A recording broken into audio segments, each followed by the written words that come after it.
When you get your first cordless drill, it's nice to strap it on and just stride around the house, imagining all the things you're going to be able to hang with your new drill. Gives you kind of a commanding presence. Makes you want to start knocking on things and looking authoritative. Yeah, there's a stud in there. Just practice saying stuff like, yeah, it's not going anywhere. Stuff like that. Makes you feel, well, makes you feel perky in a whole new way. Now, I got to say something about walls. There are tile walls and cinderblock walls. There are plaster walls and drywall walls, and who's to know which is which? Because they're all covered up half the time with paint and paper. So here's a tip. Take a push pin. It could be just a safety pin if you don't happen to have an office push pin. And come up to your wall and try to drive that push pin into the surface. If it won't go past the paint or the paper, you've got yourself a plaster wall. Then you start to get curious, and you go around the inside of your home with your holster strapped on, and you think, well, I wonder if all my walls are plaster. So you come up to another wall. And there's a stud in there. But you do your push pin test. And you drive that baby in, and lo and behold, we got a drywall wall here. That's sheetrock. That's another word for it, or just rock. Yeah, that's rock. Then you kind of adjust your holster like that, and then you take your push pin out and you go to your work area, because you got to get yourself some drill bits. It's good to take the load off once in a while. It kind of puts a strain on your lower back. Actually, I think I'll just take it right out. Give her a rest. Okay, so you want to mount something in the wall. Want to know what a wall looks like? This is what a wall looks like on the inside. There's a stud every 16 inches, like this. And then there's this drywall. This actually is a piece of drywall. If you have lath and plaster, it looks a little bit different. I'll show you a picture of that later. Now, these guys are what anchors look like when they're screwed into the wall. So if you have something really heavy that you want to hang, something like this expanding bolt is a great idea. This is what it looks like when you buy it at the hardware store, and this is what it turns out like when you have it stuck in the wall. So what you do is you drill a hole for it, then you poke it through. The hole, it takes quite a big hole. You poke the whole thing through, but don't worry that you have a big hole, because this will take up the whole space. Those little umbrella-like arms brace themselves against the back surface of the wall, and that can take a lot of weight. Another one that can take a lot of weight is this, another type of expanding bolt. Again, you drill a pretty big hole, you pop it through, the little arms pop out on the back side of the wall, then you just tighten the screw in like this till the screw is flush with the front surface of the wall. Okay, now perhaps you've got one of those plaster walls that I was showing you a minute ago. Then you can use this metal anchor, and the metal anchor goes through, and this is it down here. It's got huge flanges instead of threads, so they really grip into the plaster, and they'll hold quite a lot of weight. Then another screw goes into here, so you're actually just using this as an anchor for another screw. This is the kind that usually comes with, if you buy a wooden shelf and it has brackets, they'll provide these little plastic anchors. And I didn't realize this, but when you pound the anchor into the wall and then insert the screw, that plastic splits wide open and again acts sort of like one of these guys over here. It holds the anchor in the wall. So this is a really cool invention. This is the white plastic anchor. These are designed specifically for drywall, and they're just like the metal ones, see? Except the metal ones can dig into plaster. These guys can't. These are only good in drywall, but they hang on nice and tight with those big flanges. This is a drywall screw. It's actually screwed through the drywall and into the stud. This is another one down here. If you have a wall surface that's drywall, you can often faintly see the outlines of these screws, little dimples. These sheets are 4 by 8 feet, so you can kind of see the outline of 4 foot by 8 foot squares on your wall, or rectangles rather. Okay, check this out. This is a stud finder. Make all the jokes you want, it works, okay? So this is a stud finder, and what you do is you go along your wall. Wait a second, let's get it right side up. You go along your wall, and you notice the little red thing is just kind of slung limply to one side. So what you do is you come along here. Don't you love carpentry? I mean, where else? What other industry would you find a stud finder as a common tool? Gotta love it. So up you come along your wall. You're looking, you're looking, you're looking. Bing! We have ignition. That means that there's a metallic surface under there, so the little magnet springs up. So you know if you go along the wall like this, you know there's another one. So you know that the only reason there would be screws hiding behind there that would be attracting this magnet is that there's a stud running along under the surface there, which is great if you're hanging something massive, because you definitely want to screw into a stud. They hold a lot of weight. Oh, these things work really great on lath and plaster walls. This is a picture of a lath wall that's actually, the plaster's been peeled away. And you can see that there has to be a nail in the end of every piece of lath. Lath is what they call this skinny board. And so when you take a stud finder along a lath wall, it's just going ping, ping, ping, ping all the way up the wall, because those are all magnetic. I like this display. I kind of have this up there. I'm thinking of publishing a Fix It Babe calendar, and I think this is Miss January, I think, and it's first time I tried to hang a picture on a lath and plaster wall. Yeah, I think that's going to be a big seller. Okay, so now let me just show you one more thing about walls. The bottom plate of a wall sits on the floor surface or the subfloor, and it's hiding too. If there's an electrical box somewhere in your wall, electrical boxes are, like receptacles, where you plug stuff in. And an electrical box is always mounted on the side of a stud. So if you really need a stud, which we often find ourselves doing, look for that electrical receptacle. Then you can go to either side of that with your stud finder, and you can usually find a stud. Go up the wall from there to where you want to hang something. Bingo, you're right into a stud. Because nobody ever really has enough storage space in their lives, and there is clutter fomenting on every surface, I have decided that today we're going to install this fine wire utility shelf on the basement wall. Cinderblock isn't normally a surface that you would think of putting a shelf up on, because it's not very friendly to things like hammers and nails, but we have tricks. So the first thing we'll do is take the instructions and stick them up at eye level where we can refer to them often. Even though many of the kits that you can buy that have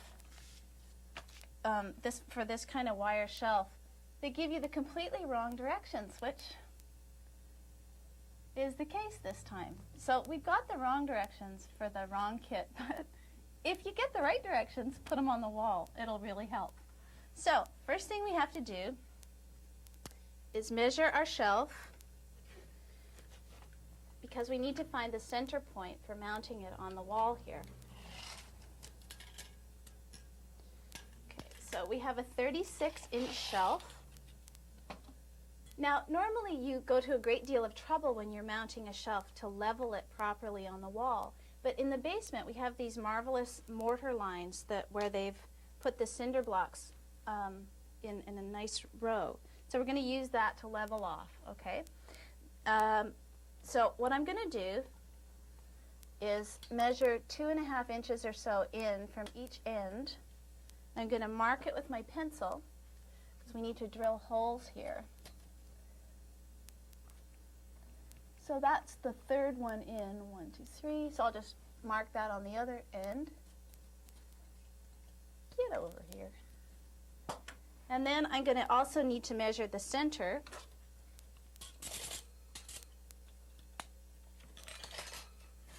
Wahoo! Working alone can be rather awkward, but it's worth it in the end.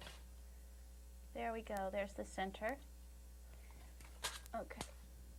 So now I'm going to take these smart little clips and put them on the rung where I marked the pencil mark.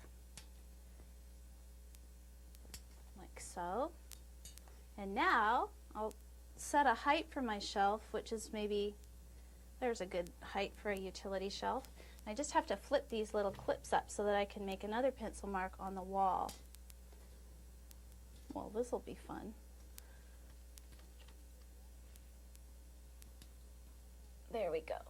So normally you would level a shelf like this, but I'm just going to eyeball it using the mortar lines that I have on my basement wall here. So there's my pencil mark for number 1, or well, for the center one. And there's this end. And there's this end. Actually, I just need to tilt it a little because I've lost the level. There we go. Okay, so now I have my 3 pencil marks and I need to drill. Now when you're drilling into cinder block, you use a special bit. It's called a masonry bit, and it looks like any other bit, but it's made, it usually has a carbide tip. Those are the expensive ones. If you just get a plain old masonry bit, you should cool the bit every once in a while because it gets really heated up and you can burn out the end. So to cool the bit tip, we have a rather large bucket of antifreeze. This stuff is great. I got something else to show you later. That's why it's such a big bucket. So I'll dip this bit in every once in a while to cool it. Okay, and I'll find my pencil mark and I'll start to drill.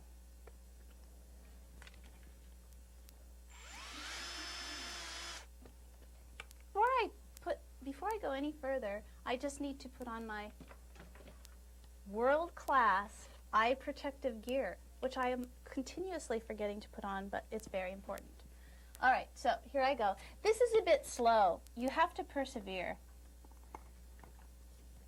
because the drill bit's cutting into solid concrete, so it will take a minute.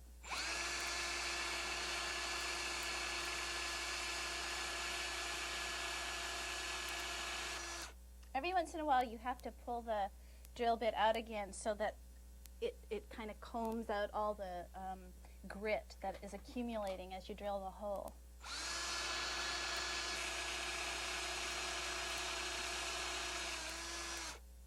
Well, the clever viewer will be wondering how deep this hole has to be. It has to be about this depth. This is probably about 1 inch. This anchor is going to be popped into the hole that we're drilling to hold the screw that then goes into the anchor. And the reason you put in an anchor is because the cinder block is only this thick in places, so you have to support the screw with this little anchor guy. So I'm not quite that deep yet. As I can see, my drill bit's only dirty about 3/4 of an inch, so I got about 1/4 of an inch to go.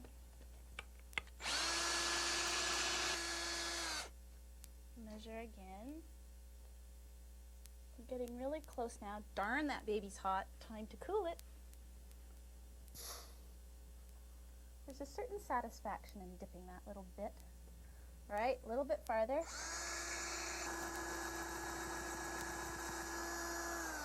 Okay, let's see how we're doing.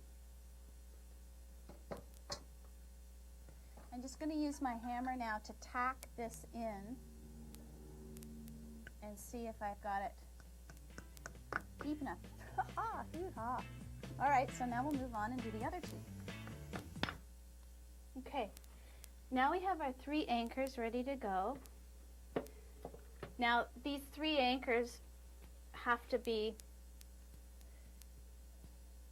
fitted with screws. Now the screws that come with the kit are these clever little perfect screws that absolutely fit the anchor, and the only trick is I forgot to change the bit on my drill, which isn't going to be very helpful, so let's do that first.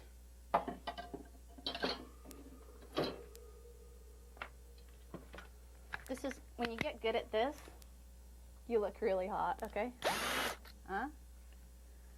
Okay, then you put in your magnetic driver bit. I'll show you that.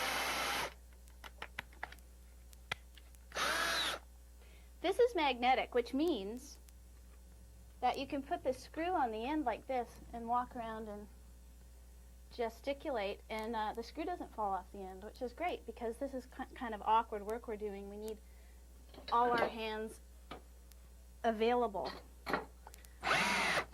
I'm starting with the center screw here because that way the whole shelf can just hang here and balance. Otherwise, you know, you start at one end, you're in big trouble.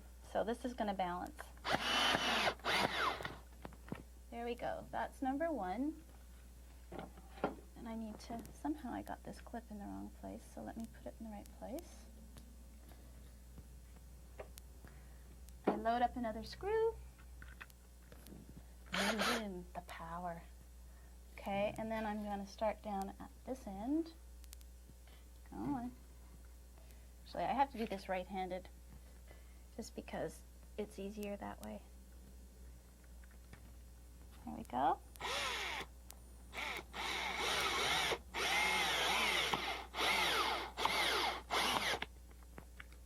There's that one. And one more screw.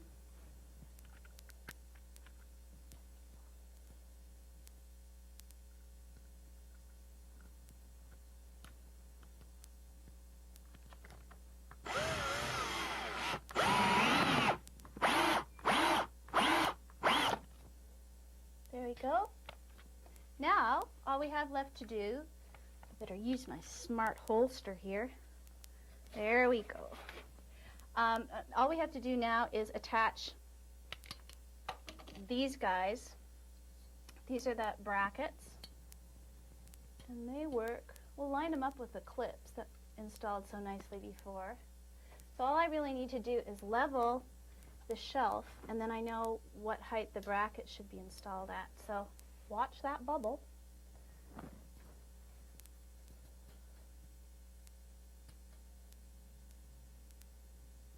Looks pretty good.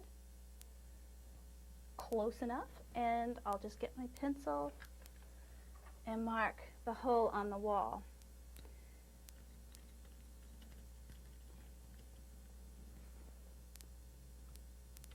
Okay, and then I'm going to come down to the other end and do the same thing at this end. Woo.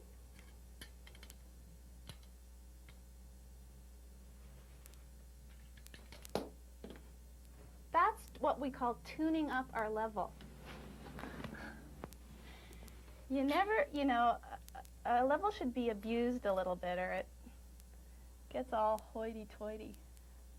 There we go. So I'm going to mark that now. And we'll drill.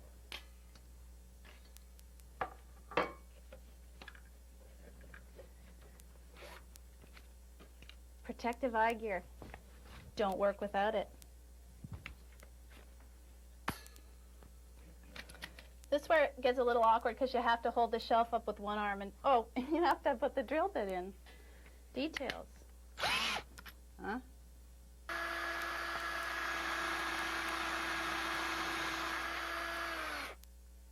I'm beginning to worry about the welfare of my bit. The drill bit is starting to get pretty dull, which is why the drilling takes longer and longer as you go along. Whoops. These bits don't have a hugely long life. Okay, in goes the magnetic bit, driver bit.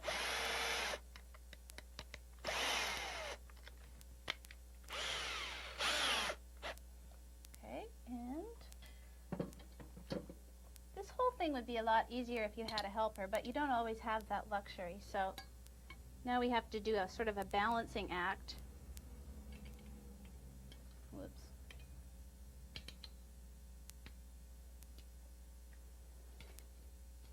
So I'll line those two guys up first and put my screw on the end of my magnetic bit, and in I go.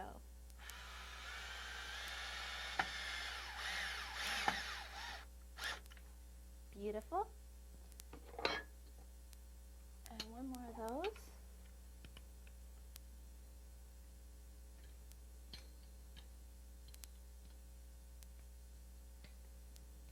they are lined up.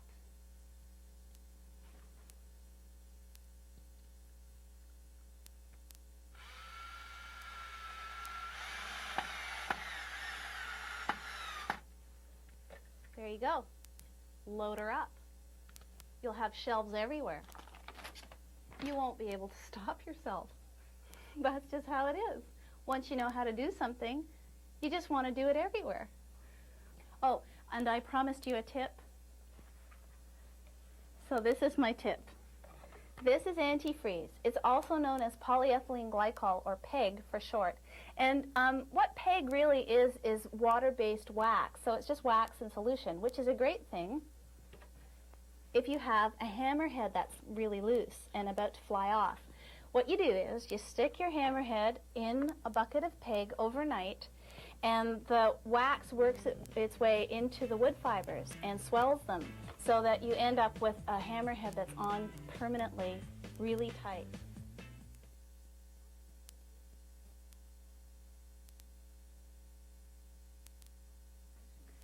After a day working in and around plaster dust, your skin will be very, very dry, so use lots of moisturizer.